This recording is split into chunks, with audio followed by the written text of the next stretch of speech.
The work order for Kethdovel Station came through on a Tuesday in late autumn, which was not a season the station observed, because the station did not have seasons.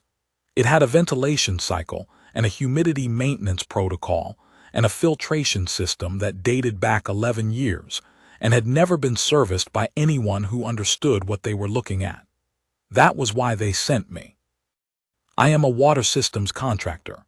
I have been one for 22 years. I work for the compact on joint territory border postings where the infrastructure is old enough to need someone who knows the original specifications and experienced enough to improvise when the specifications have been lost. Kethdovel was that kind of posting. The station sat on a transit shelf between compact-administered resettlement territory and the Velsoreth Highland frontier, and it processed approximately 400 liters of reclaimed water per hour through a 3-stage filtration assembly that someone had modified in year 6 with parts that were not rated for the load. The modification had held for 5 years by the time I arrived. I gave it 3 more months if nothing changed. My name is Torvin Kale. I am 47 years old. I carry a set of filtration wrench heads that have been with me since my second posting, and I do not like to work when someone is watching me, and I am not good at conversation before the filtration rounds are done for the morning. None of that prepared me for sale. She was in the equipment bay on my second morning. I came in at 6, which was when the ventilation system cycled to a lower humidity, and the filtration assembly was easiest to read, and she was sitting on the secondary coolant housing with her knees drawn up and her silver hair loose around her shoulders, watching the pressure gauges as though they owed her an explanation. I stopped in the doorway. She looked at me. Her eyes were very large, the way Velsoreth eyes always are, and they were pale amber, nearly gold in the equipment bay's overhead light. Her skin was a soft jade green, lighter than most Velsoreth adults I had seen, almost the color of shallow seawater over pale sand. She was small. Not small the way a child looks from a distance, but small the way you notice only when you're in the same room. She barely reached the secondary housing, and she was sitting on top of it. I said, "Good morning." She said nothing. I went to the primary filtration column and started my morning readings. Inlet pressure, 17.4. That was low. I wrote it down. She watched me write it down. I moved to the secondary column. She shifted on the coolant housing to follow the movement without getting off it. "You live in the ward block," I said. Not a question. I had seen her there the day before when the administrator's assistant had walked me through the station layout.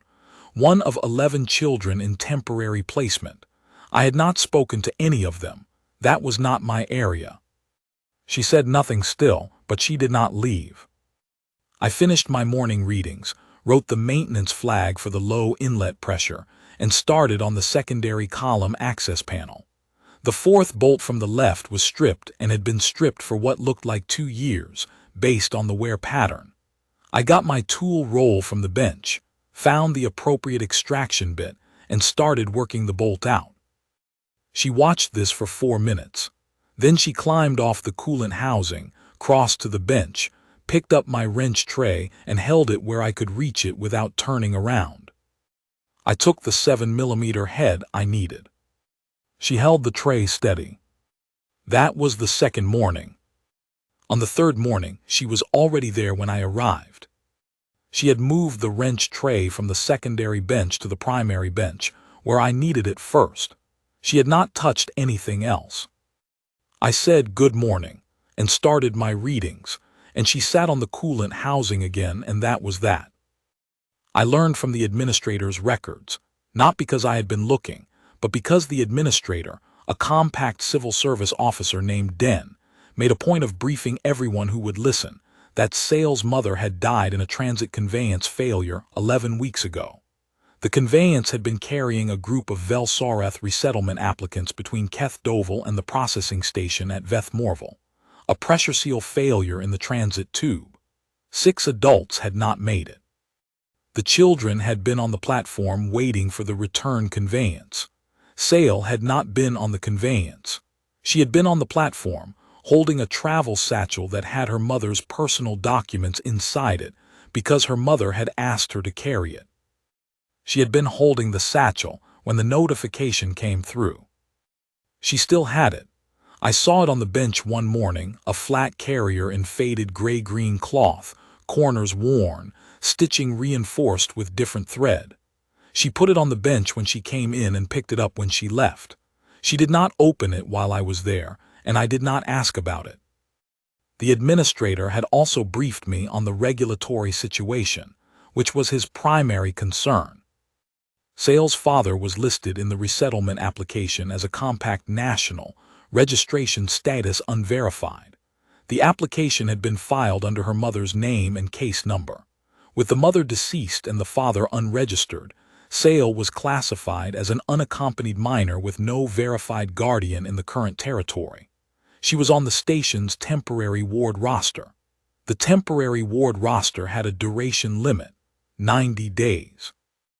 After 90 days, unaccompanied minors without verified guardians were transferred to the regional compact, Velsoreth holding compound at Vethsorel, to await extended family claim proceedings.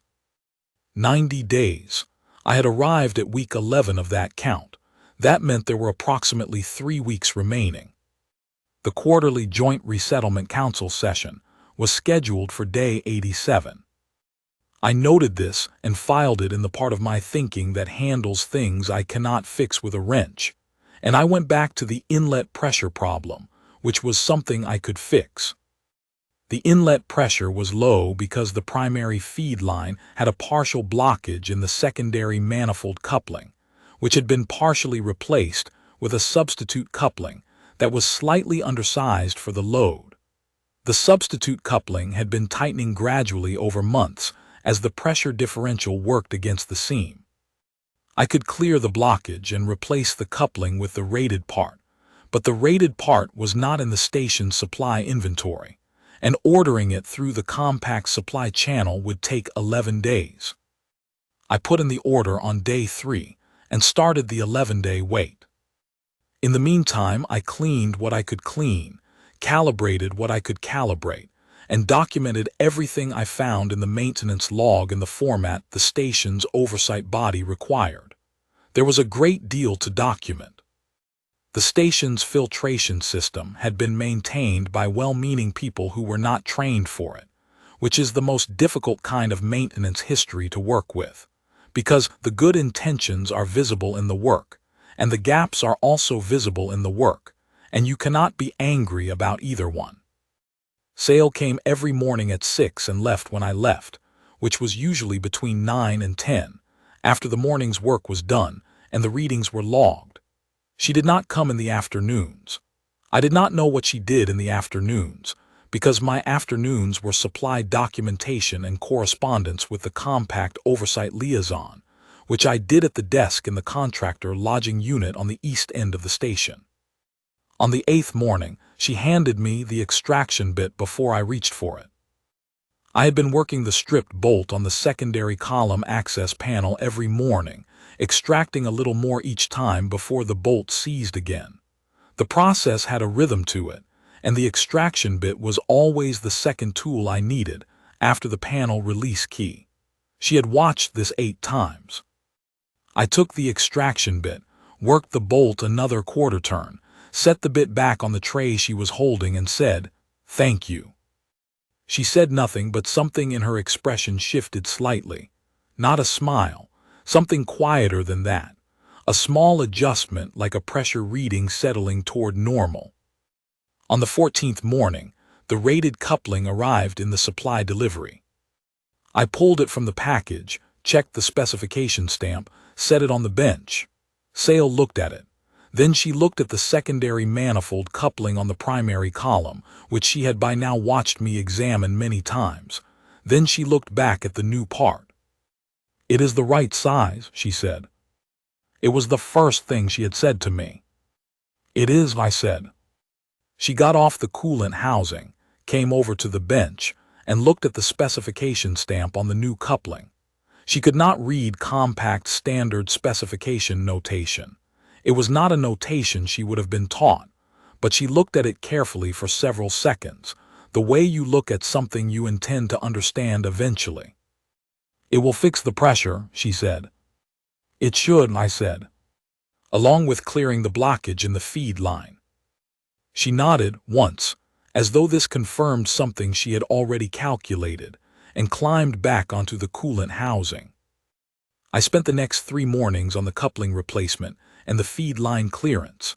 It was more involved than a straightforward swap, because the substitute coupling had been installed with the wrong thread pattern, and the feed line had to be partially disassembled to clear the blockage properly. Sale held the tray, handed me tools when my hands were occupied, and kept a running note in a small journal she produced from the travel satchel on the 3rd morning of the job. I did not ask what she was writing. It was her journal. When I got the new coupling seated and the feed line cleared and the assembly back together and ran the pressure test, the inlet reading came up to 19.1. Within specification. I wrote it in the log. Sale, looking over my arm at the gauge, said, 19.1. Yes. Before it was 17.4. On a bad morning, 17.8 on a good one. She wrote something in her journal. I have been a water systems contractor for 22 years. I have worked with a lot of assistants. Most of them talk too much.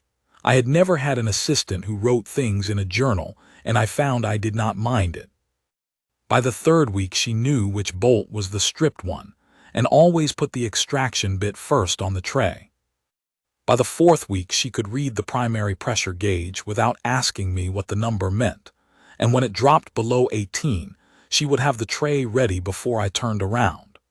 By the 5th week, she had started doing a preliminary check on the secondary gauge when she arrived before me, which she began doing on day 31, and she would have the reading written in her journal so she could tell me when I came in. 18.3, she said one morning, and then on a morning when I came in at 5:40 because the overnight log had flagged a humidity anomaly, she was already there, the satchel on the bench, the journal open, the secondary gauge reading noted at the top of the page. 18.6. You came early, I said. The humidity sensor in the ward block registered an anomaly at 450, she said. I thought you would want to check the secondary column. I checked the secondary column. The humidity anomaly was a minor calibration drift in the ward block sensor, not a problem with the filtration system, but the secondary column pressure was running slightly high, which was something I had been monitoring and had not yet flagged. She had been watching long enough to know it was something to note. I noted it. Good catch, I said. She wrote something in her journal. There was a morning in the 5th week when a supply delivery arrived at the East Dock at the same time as my morning rounds, and I went to the East Dock first to sign for the delivery. It took longer than I expected. The delivery manifest had a discrepancy in the tertiary coupling order, 3 couplings listed but only 2 delivered, and I had to file a shortfall notice before I could leave. By the time I got to the equipment bay it was 6:40, 40 minutes late. She was there. The wrench tray was on the primary bench. The morning gauge readings were in her journal, both columns, with the time noted beside each, 6:02 for the secondary column, 6:09 for the primary column. She had waited, done the preliminary readings herself, and made a neat record of all of them. I looked at the readings and then at her. She said, the secondary column is running at 18.4. I see that's within range. Yes, she said. But it was at 18.2 yesterday morning and 18.1 the morning before. The trend is toward the high end. She was right. I had been watching that trend. I had not mentioned it to her because it was the kind of observation that takes time to develop into a finding, and I had not yet decided how to characterize it. I said, you noticed that. I checked the previous entries before I write the new one, she said. She turned to the front of the journal to show me. Each morning's entry had a small margin note comparing it to the previous 2 days. She had been doing this since the 3rd week. I looked at the margin notes. "That is good practice," I said. She put the journal away. We did the morning rounds. But I kept thinking about those margin notes for the rest of the day, the small, careful handwriting comparing each reading to the ones that came before it, because that is exactly how you do it, and nobody had taught her to do it that way. She had looked at the work and understood on her own that what mattered was not any single reading, but the direction the readings were moving. There was a morning in the 7th week when she asked me a question that was not about the work. It was after the rounds were done, when I was writing the log. She was still on the coolant housing, the journal closed on her knees, and she said without preamble, "Where did you live before here?" I said the last posting was at Kethsoreth Outer District, water treatment facility. Before that, a freight transfer station at Velmorn Transit Junction. "How many postings have you had?" 31, counting this one. She was quiet for a moment. Then she said, "My mother said that people who move a great deal are either running from something or towards something." I thought about that. She may have been right, I said. I think in my case it is more that the work goes where it is needed, and I go with the work. She wrote something in the journal. I said, "What did your mother do?" She said she was a transit record administrator.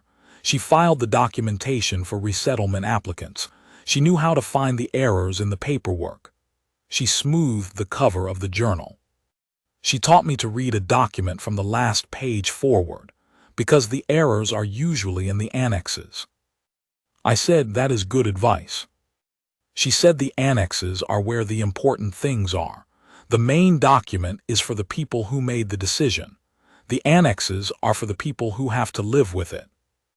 I wrote the last line of the morning log. I did not say anything else because there was not anything to say that would add to what she had just told me, and I have learned over 22 years that when someone tells you something that complete, the correct response is to hear it and not bury it under your own words. She picked up the satchel. She always left when the log was finished, as though the end of the log was the formal close of the morning's work. At the door she said, "Tomorrow the delivery for the East Dock arrives at 6:30. I looked at the schedule in the corridor posting. I said, "Then I'll do the gauge readings first." "I can do the gauge readings while you sign for the delivery." "You can," I said. She left. I want to be clear about something because I think about it now and I want to say it accurately. I was not trying to build anything. I was not thinking about the council session or the 90-day limit or the administrative situation, at least not when I was in the equipment bay. I was doing my work.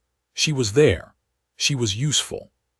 She was very quiet, and she did not ask me questions that were not about the work except for that one morning, and she held the wrench tray without being asked to after the first week, and I liked working alongside someone who understood what the work was without needing it explained. That is all it was in the beginning. I want to say that plainly. The administrator briefed me again at the 6-week mark. He was a man who briefed people as a way of processing his own uncertainty, and the situation with the ward roster made him very uncertain. There were 11 children on the ward roster.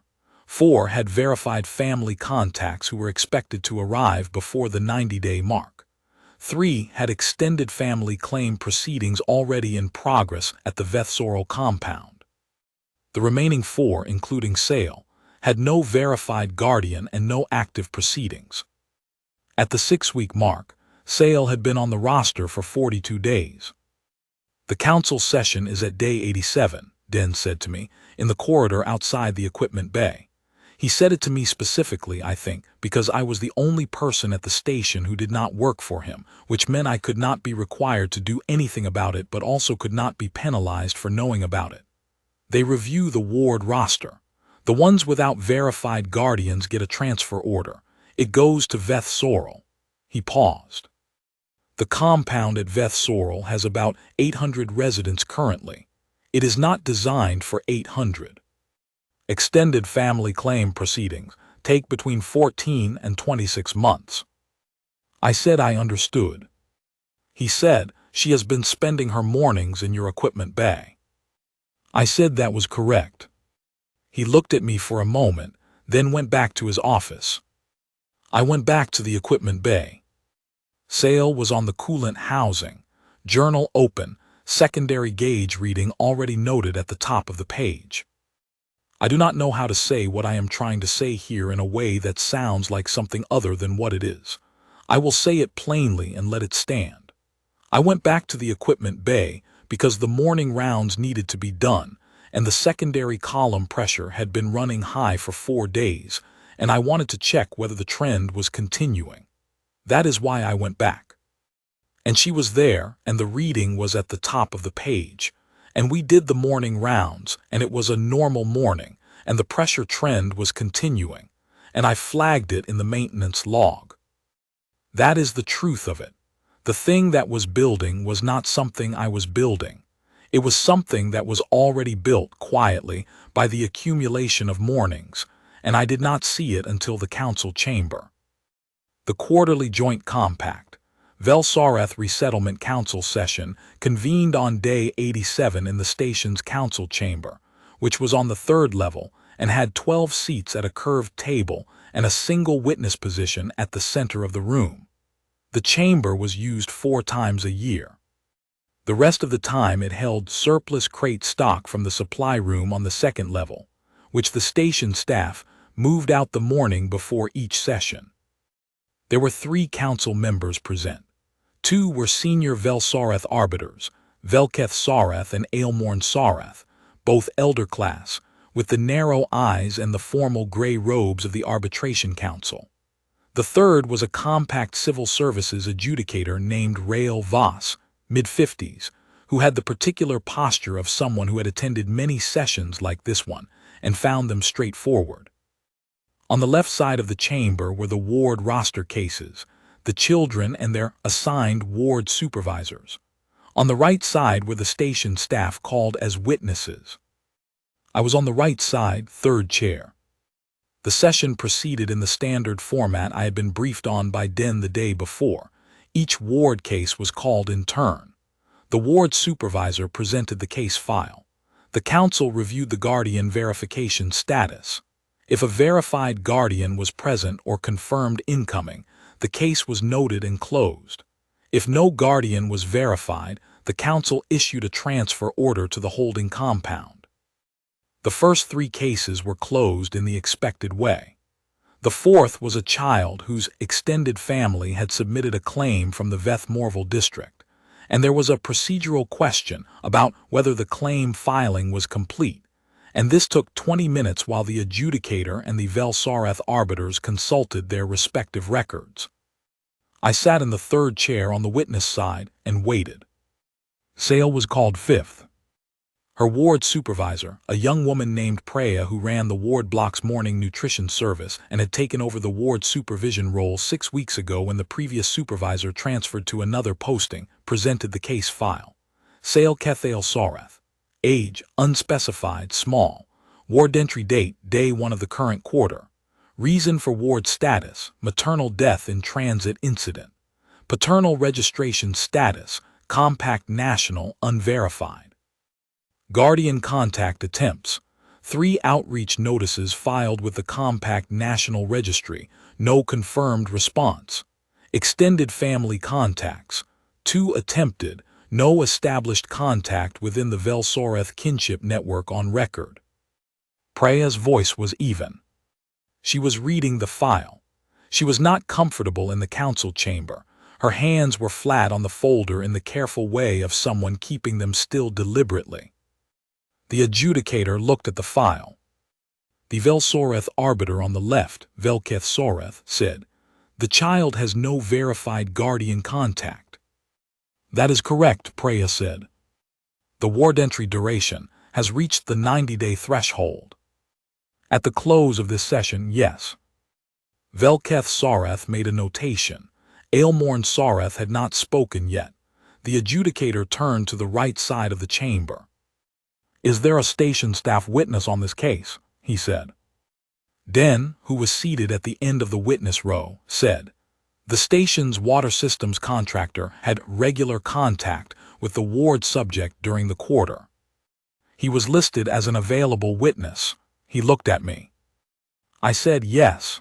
I stood up and moved to the witness position. The adjudicator said, "Your name and your role at this station." Torvin Kale, compact infrastructure contractor, water systems, on site since day 15 of the current quarter. And you had contact with the ward subject during the quarter. She spent her mornings in the equipment bay, starting with my second morning here. She assisted with the maintenance rounds. The adjudicator wrote something. To your knowledge, was any guardian contact established during this period? Not to my knowledge, no. Did the ward subject express any knowledge of family contacts or pending guardian proceedings? She did not speak about it. The adjudicator nodded. He was about to write the transfer notation. I could see it in the movement of his pen toward the transfer column of the form, when the sound came from the left side of the chamber. It was not loud. It was a child's voice, and it was very clear, and it came from the third bench of the ward case side of the room, where Sale had been sitting silently since her name was called. She had stood up. She was small enough that standing barely changed her sightline over the bench in front of her, but she stood. Her travel satchel was over her shoulder. She always had it with her. Her silver hair was down. Her hands were at her sides. She was looking across the chamber at me. She raised her right hand and pointed. "Informal Velsoreth register," she said. "That is my husband." I will not pretend I understood it at first. I know enough conversational Velsoreth to work at joint territory postings, but her register was formal, older vocabulary, precise construction, and the word she used, Velkareth, did not mean husband in the sense I knew. I learned later what it meant exactly. At that moment I heard it and understood. She was pointing at me in a formal session in front of 3 council members and saying something definitive. The chamber was completely still. Then Velketh Soreth turned violet. Not gradually, not partially. The color change moved through him the way light changes when a cloud passes. Within 2 seconds his gray skin had shifted to a deep, saturated violet from the base of his neck to the edge of his jawline, across both temples, down both forearms to his wrists. The shade was extraordinary, a color I associated with certain flowering plants I had seen once on a stopover at a Velsoreth agricultural settlement, deep and clear and unmistakable. Beside him, Aylmorn Sareth turned the same color at the same rate. The adjudicator looked at both of them. Then he looked at me. Then he looked at Sale, who had not moved, was still pointing, was still watching me with her pale amber eyes. I looked back at her. I did not know what I was supposed to do. I had been called as a witness. I had answered the question I was asked. Now a child was pointing at me in formal Velsoreth register, and the 2 alien arbiters had turned violet, and nobody had yet explained what that meant. Velketh Sareth found his voice first. He said something in rapid Velsoreth to his colleague that I could not follow. Aylmorn Sareth responded. The violet color was not fading. They seemed fully functional, their movements were normal, their eyes were tracking, but the color held. The adjudicator said carefully, "Could someone clarify what is occurring?" Den, from the witness bench, said, "I believe the child has made a Velkareth declaration." Everyone looked at Den. He was a civil services administrator. He had been at joint territory border postings for 16 years. He said carefully, under Velsoreth customary bond law, a Velkareth declaration by a child before a formal assembly is a public claim of protective bond. The word Velkareth does not translate directly. The closest rendering is, the one who comes back, the one who returns each day without being required to do so. He paused. In Velsoreth custom, a child's Velkareth declaration in a formal proceeding is a legally recognized bond claim.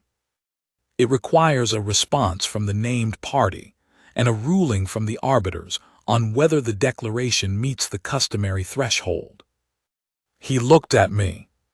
I said, "What is the customary threshold?"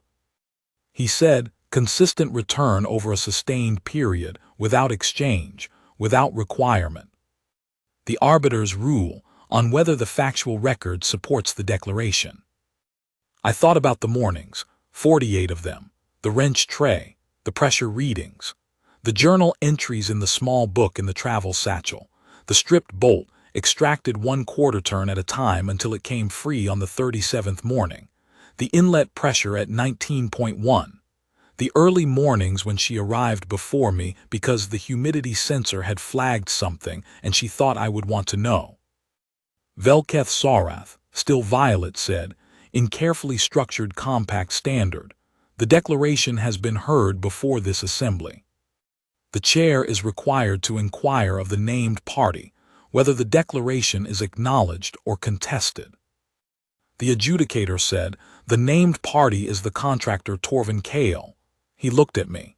"Do you acknowledge or contest the child's declaration?"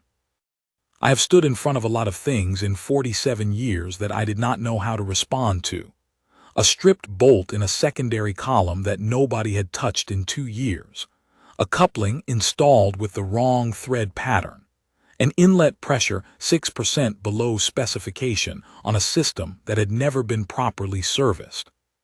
You learn, doing this work, that the thing you do not know how to fix is usually the thing that requires you to look at it more carefully than anything you have ever looked at, and to say what you actually see, not what you wish you were seeing.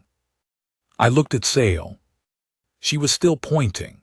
Her arm had not moved. She was 7 years old and she had stood up in a formal council session and pointed across a room at a water systems contractor from a border posting, in a register so formal the arbiters had turned violet, and she had said, "The one who comes back." I said, "Acknowledged." Velketh Sarath said something to Aylmorn Sarath. The violet had, I would later learn, not faded during any of this, and would not fade until the formal ruling was recorded. It was not a voluntary response. It was the Velsarath body's involuntary recognition of a public bond claim, a biological acknowledgement that something real had been witnessed. You cannot fake the violet. You cannot suppress it. When it appears before a formal assembly, it is as admissible as any notarized document in the Velsarath legal system, and more credible than most. Aylmorn Sarath turned to the adjudicator. The Assembly has received a Vel-Karath declaration from the ward subject in the case of Sale Kethale Sarath. The named party has acknowledged the declaration. Under Velsarath customary bond law, Article 7 of the Joint Compact, Velsarath Resettlement Framework recognizes Vel-Karath declarations as establishing a provisional bond guardian status pending formal registration. She folded her hands on the table. This assembly cannot issue a transfer order in the presence of a pending Vel-Karath registration. The case of Sale Kethale Sarath is suspended from transfer proceedings, pending the contractor Torvin Kale's filing of the formal bond guardian registration under Compact Section 14. The adjudicator looked at his form. He put the pen down. Den, from the witness bench, said, "I can provide the Section 14 filing document." The adjudicator said, "Then do so." The remaining 4 ward cases were heard and disposed of in the standard format. 2 transfer orders were issued. The session was formally closed. The violet on both Velsarath arbiters faded as the session record was sealed. I saw it happening as the session clerk entered the final notation, and by the time the chamber was being dismissed, they were the usual gray again. Sale had sat back down when the session closed. She had the satchel in her lap. She was watching the arbiters. I went over to where she was sitting. I sat down on the bench beside her. There was a window in the council chamber's east wall, narrow and long, and the morning light was coming through it at a low angle, and it was hitting the bench in front of us and the corner of her satchel and the side of her face. I said, "Do you know what Vel-Karath means? All of it?" She looked at me. "Yes," she said. "Will you tell me?" She set the satchel on her knees and smoothed the cloth at the corners, the way she did when she was thinking about something precisely. In my mother's language, she said, there is no word for a guardian who is paid to be there. A guardian is only a guardian if they come without being asked. Velkareth is the name for the person who comes back. She paused. My mother said it to me once about my father. She said the Velkareth is the one who returns. I said nothing for a moment. He did not return, she said without inflection, but you did every morning. I did not have a response to that was adequate to what she had said, so I did not try to find one. I sat with her in the bench while the council chamber emptied, and the light moved on the floor, and she kept her hands on the travel satchel, and that was enough. The Section 14 filing document is 17 pages. It includes a factual attestation of the contact period, a declaration of the named party's willingness to undertake bond guardian responsibilities, a certification of domicile and financial capacity, and a notarized Velkareth acknowledgement form in both Compact Standard and Velsoreth Formal Register. It also requires a countersignature from one of the presiding Velsoreth arbiters. Den brought me the document that afternoon. He set it on the contractor lodging desk and said he had asked the administrative station to extend my contract posting for the duration of the registration proceedings, which he had the authority to do under the Compact Contractor Continuity Clause. Then he said he would process the domicile certification once I had signed the intent pages. I said, how long do the registration proceedings take? He said, under a Velkareth declaration with arbiter violet confirmation on record, the priority track, 8 to 12 weeks. I said I understood.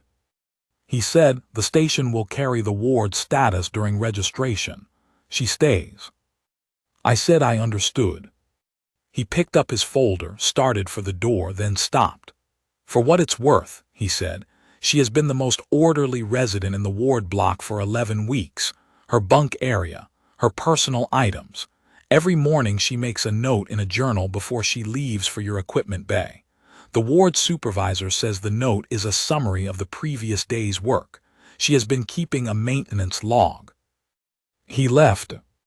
I sat at the contractor lodging desk with the 17-page filing document and looked at it for a while.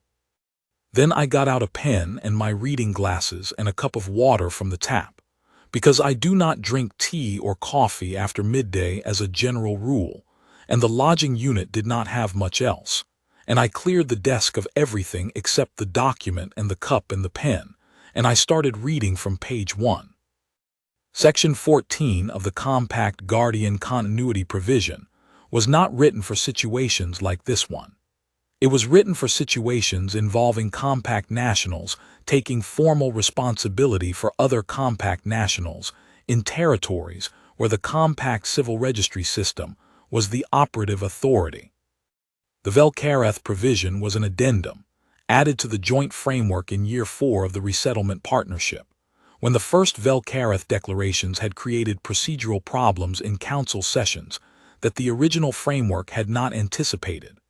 Someone in the Compact Legal Codification Office had spent considerable time constructing a bridge between Velsoreth customary bond law and Compact administrative requirements, and the addendum was the result of that work.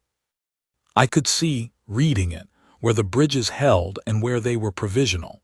The factual attestation requirement was straightforward.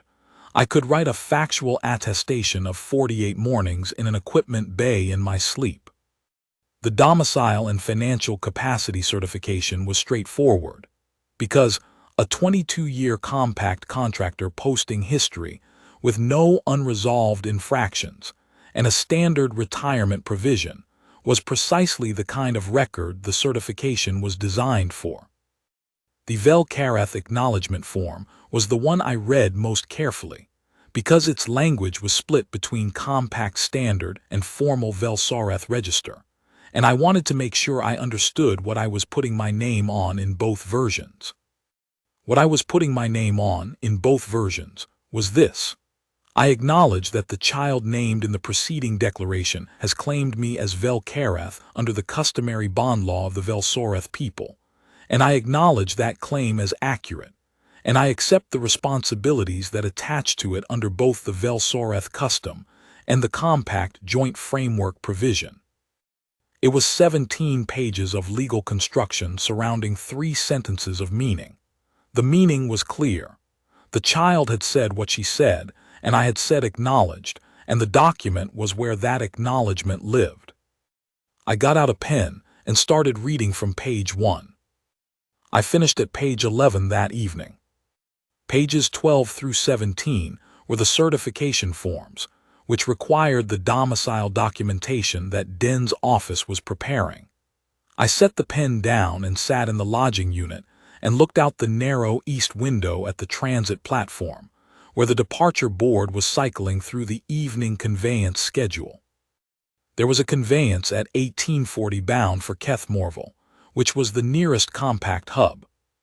From Keth-Morville, I could have a connection within 6 hours to the central contractor registry, where my current contract details were filed, and within 24 hours of that I could be back on a normal rotation, which would put me at the next posting in the cycle, which was a water treatment facility at Vel-Soren Outer District that I had been scheduled for before the Keth-Doville order came in. I looked at the departure board. Then I looked at the filing document on the desk. The thing about doing this work for 22 years is that you learn to read systems, not just filtration systems, though that is the primary application. Any system, a supply chain, a staffing rotation, an administrative process, a regulatory framework. You learn to see where the connections are and where they are missing, and what would happen if you ran the load the system was designed for through the section that has the undersized coupling. I had read the ward roster at the 6-week mark, and I had seen an undersized coupling. I had noted it and filed it in the part of my thinking that handles things I cannot fix with a wrench. But I had a wrench now. 17 pages of one, certified under Compact Section 14 with arbiter violet confirmation on the public record. You do not leave an undersized coupling in the system when you have the rated part in hand. I picked up the pen and started on page 12. The registration proceedings took 9 weeks and 4 days. During that time, I finished the primary maintenance work on the filtration system and filed a complete service report, which identified 11 deficiencies, proposed remediation for all 11, and included a revised maintenance schedule that a reasonably attentive non-specialist could follow going forward. I sent the report to the Compact Infrastructure Oversight Liaison, who said it was the most thorough filtration system report he had received from the Keth-Doville station in 6 years, which told me something about the previous 6 years. The secondary column pressure trend I had been monitoring resolved itself in week 7 when I replaced the secondary inlet valve, which had a slow leak that had been compensating for the blocked feed line and had never recovered full function after the blockage was cleared. The secondary column ran at 18.9 after the replacement, within specification. Sale noted it in her journal on the first morning after the replacement. She had come back to the equipment bay the morning after the council session at 6, as usual, with the wrench tray moved to the primary bench. I came in, said good morning, started the readings. She was on the coolant housing. The pressure reading was at 19.1. She read it off when I got to the gauge, in the same flat informational voice she used for all readings. I said 19.1. Yes, she said. I wrote it in the log. That was how it went. The Bond Guardian registration was confirmed in writing on a Thursday morning, filed in the Joint Territory Registry, and transmitted to the Compact National Guardian Registry simultaneously. The certification arrived as a document block in the station's administrative system and generated a notification for Den's office, for the ward supervisor Preya, and for the compact adjudicator from the council session. I received a printed copy through the station's communication terminal. I read it twice to make sure I understood all the relevant parts. Then I folded it and put it in the inner pocket of my work jacket, which is where I keep documents I need to be able to find quickly, and I went to the equipment bay for the morning rounds. Sale was there, 6 o'clock, journal open, the satchel on the bench. Line 4 pressure is low, she said, before I reached the primary column. How low? 17.8, I checked twice. Line 4 was the tertiary feed line, which connected to the residential west block. I had been watching line 4 for 2 weeks. A reading of 17.8 at 6 in the morning, before the residential block's consumption peak, meant the drop was in the line itself, not a demand effect. That meant a partial blockage in the tertiary coupling, or a developing restriction in the line's secondary valve. Did you check the secondary valve indicator? She turned a page in the journal. Yes, the indicator reads mid-range, not at the high end. That rules out the secondary valve as primary cause. The coupling then. She wrote something. I went to the tertiary panel, got the access cover off, and started reading the coupling. She held the wrench tray. It was the kind of job you can usually identify in 40 minutes and address within the same morning if the parts are in stock. The parts were in stock because I had added the tertiary coupling to the supply order 6 weeks ago on the basis that the line 4 pressure trend suggested it would be needed. I had been right. The coupling was showing a developing restriction at the joint, not critical yet, but within 2 weeks it would be. I replaced it. The pressure on line 4 came up to 19.3 when I ran the system check, above specification. Good. I ran the full morning check, wrote the readings in the log, noted the coupling replacement in the maintenance record, and set the wrench tray on the bench. I reached into the inner pocket of my work jacket and took out the folded document. I set it on the bench beside the wrench tray. Sale looked at it. That is the registration confirmation, I said. She looked at it for a moment longer. Then she picked it up carefully, both hands, the way she handled formal documents. She unfolded it and read it. Her eyes moved through the text with the systematic attention I had watched her give to everything else over the past 11 weeks. The pressure gauges, the specification stamp on the replacement coupling, the maintenance log entries I made each morning, the secondary valve indicator.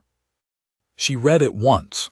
Then she folded it again, exactly on the original creases, and set it back on the bench. She picked up her journal. She turned to a fresh page. In the careful handwriting I had seen many times now, she wrote something at the top of the page.